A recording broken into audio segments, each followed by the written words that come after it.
Today I wanted to talk about 10-gallon enclosures and how to set them up for different types of geckos or anything else that you want to put in here. The first thing I'll talk about is the types of reptiles that you can put in a 10-gallon.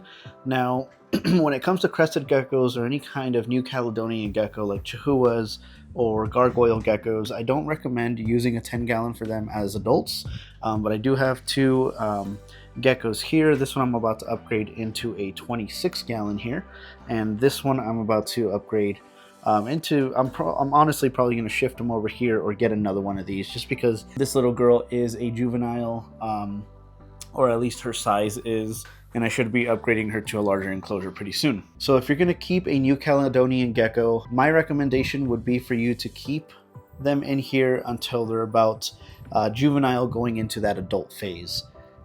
She is 13 grams right now, and this little boy over here is about 26 grams. So they're both kind of due for an upgrade. This is my rescue gecko, Ember. So she's been very slow growing. You can still see some ribs on her. Yeah, she's been very slow growing, so I've left her in there for a little bit. Other than New Caledonian geckos, the next kind of species that you can go for with 10-gallon enclosures, I would recommend using something like the Zilla or Zoomed or anything like that. Anything that has, small perforated holes. Nothing like this. I got this I Heart Geckos conversion kit for this 10-gallon, which is great. But I had Mourning Geckos, and you can see these are just big enough even for adults to squeeze through these. So I Heart Geckos, if you're watching, can you please create a conversion kit for 10 and 20 gallons or whatever gallons, but make it like this, not like this? That would really help out for those of us that want to, get a cheap tank, but use a cool conversion kit like this, and not lose any Mourning Geckos. So micro geckos are the perfect species for 10-gallon tanks.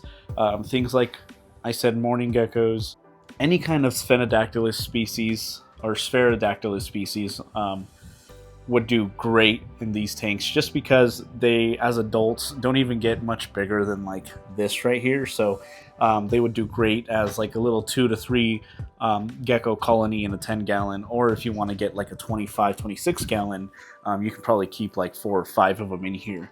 So that would be amazing. Things like ashy geckos, and I can't remember the names of the other ones, but geckos like that would be amazing.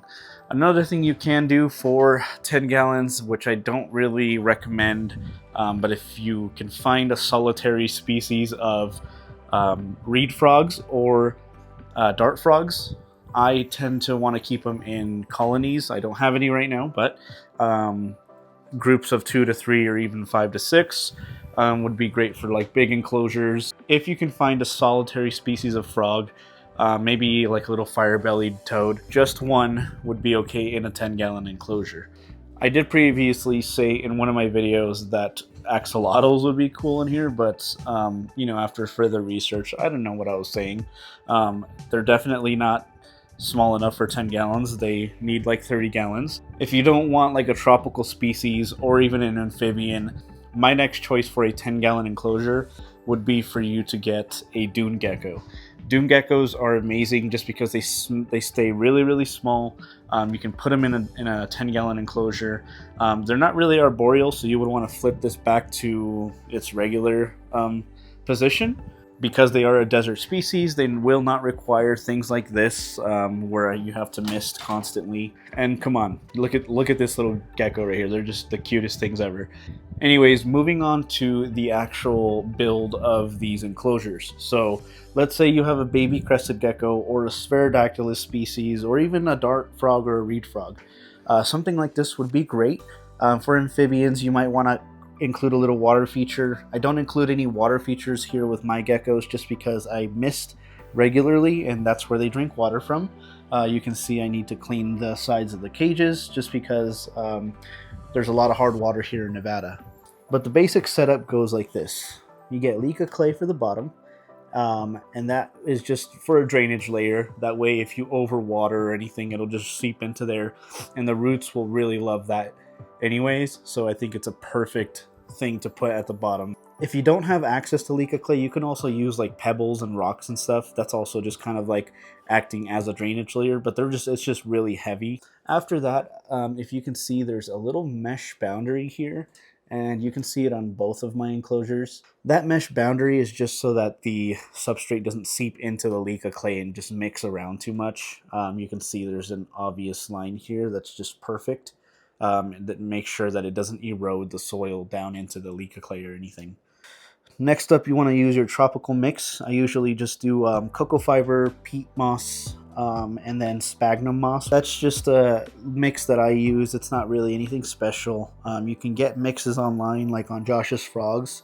You can get tropical mixes for geckos and dart frogs and things like that.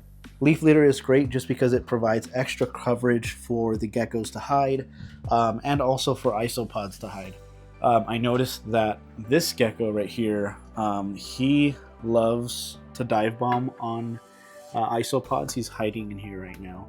Doesn't like to be disturbed, but he likes to dive bomb on isopods, so I make sure that there's a lot of ground coverage just so that they don't get eaten by him. Little pieces of wood, things like that are just amazing for these enclosures just because it provides coverage for all these little microfauna. You can actually see right there, there's a little white isopod, but that's just perfect ground coverage for those little critters, which brings me to my next point. You want to create a bioactive setup with isopods and springtails. I do have some springtails right here. I'm not sure if you can really see them. Things like this log or the leaves or anything that's decaying can actually start molding or just just rotting away, and it can actually harm your geckos. But if you have detritivores like isopods, springtails, things like that, then that would ensure that there's no harm going to your gecko, and you're actually feeding the microfauna inside of the enclosure as well. Next up, you want to provide plenty of plant coverage. I know that this one's kind of lacking, but this one is doing amazing. It's got a snake plant, it's got a pothos plant. I got some, I think, philodendron here. I don't know about plants, I know about reptiles, but you always want to create a environment for the geckos to hide, or dart frogs or anything like that. It's going to keep the ecosystem healthy, and it's also going to provide lots of coverage for your geckos. The cool thing about these three enclosures right here is you can see each kind of level of background coverage. This one I went all out. I did some great stuff foam and then attached all that substrate on there. These are actually pieces of wood from my backyard, things like that. So I kind of went all out for this one. This one, I just used a foam background, and then this one right here, I'm just gonna leave it completely bare. I'll probably just put black on the back part of it, just so it can have a nice contrast right there. And then this huge piece of corkwood will suffice for me. If you want the step-by-step guide on how to set these two enclosures up, I do have those videos right here, so click on those, and I hope you guys all have an amazing day, and God bless.